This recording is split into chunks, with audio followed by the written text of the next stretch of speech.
మన తెలుగువారి తొలి పండుగ ఉగాది. ప్రాంతాలు వేరైనా ఉగాది రోజు ప్రతి ఇంట్లో ఉండాల్సింది ఉగాది పచ్చడి అండ్ బొబ్బట్లు. సో ఈజీగా పక్క కొలతలతో చూస్తేనే వంట రాని వాళ్ళు కూడా ఈజీగా చేసుకునేలాగా ఈ వీడియోలో చూపిస్తాను. Let's get into the video. Hello అండి, నేను Shravani Yash. Welcome to my channel. ముందుగా వీడియో చూస్తున్న వాళ్ళకి ఒక చిన్న మాట, మీకు నా వీడియో హెల్ప్ఫుల్ అయితే ప్లీజ్ లైక్ చేయండి అండ్ ఆల్సో సబ్స్క్రైబ్ చేయండి. మీ ఒక చిన్న లైక్ జనాల్లోకి రీచ్ వెళ్ళడానికి బాగా యూజ్ అవుతుంది. ముందుగా 2 గ్లాసెస్ ఆఫ్ శనగపప్పు తీసేసుకొని శుభ్రంగా కడిగేసేసి ఒక గ్లాస్కి 1.5 గ్లాస్ చొప్పున 2 గ్లాసెస్కి 3 గ్లాసెస్ ఆఫ్ వాటర్ వేసి ఒక హాఫ్ అన్ అవర్ నాననివ్వాలి. అలా నానితేనే మనకి పప్పు అనేది తొందరగా ఉడికిపోతుంది. ఒక హాఫ్ అన్ అవర్ అయ్యాక కుక్కర్లో వేసేసుకొని మూత పెట్టేసేసి స్టవ్ పై పెట్టేసుకోవాలి. ఒక 5 విజిల్స్ వచ్చే వరకు వెయిట్ చేయాలి. అప్పుడు స్టవ్ కట్టేసేసి ప్రెషర్ పోయాక మూత తీసేస్తే పప్పు ఉడికిందో లేదో చూసేసుకోవాలి.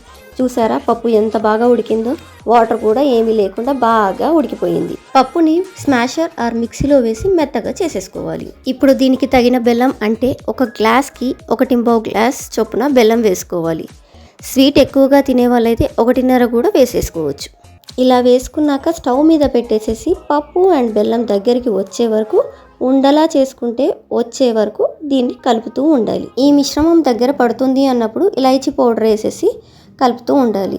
దగ్గర పడ్డాక స్టవ్ ఆఫ్ చేసేసి చల్లారనివ్వాలి. చల్లారే లోపు దీనికి కావలసిన పిండి కలుపుకొని పెట్టుకోవాలి.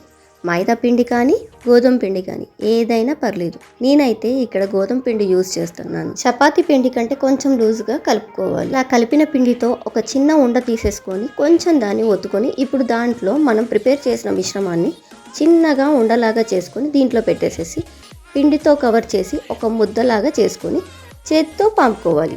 ఇలా ఒత్తుకున్న దాన్ని పెనంపై వేసి కాల్చుకోవాలి. దీని నెయ్యితో ఆర్ ఆయిల్తో కాల్చుకోవచ్చు. నెయ్యితో అయితే దీని టేస్ట్ మరింత పెరుగుతుంది. దీన్ని కాల్చేటప్పుడు స్టవ్ మీడియం ఫ్లేమ్లో పెట్టుకొని కుక్ చేసుకోవాలి.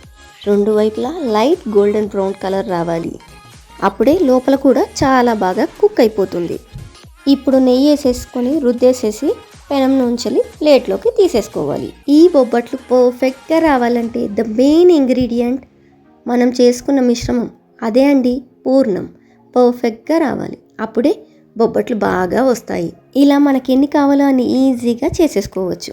చూడండి, పర్ఫెక్ట్ గోల్డెన్ బ్రౌన్ బొబ్బట్లు రెడీ.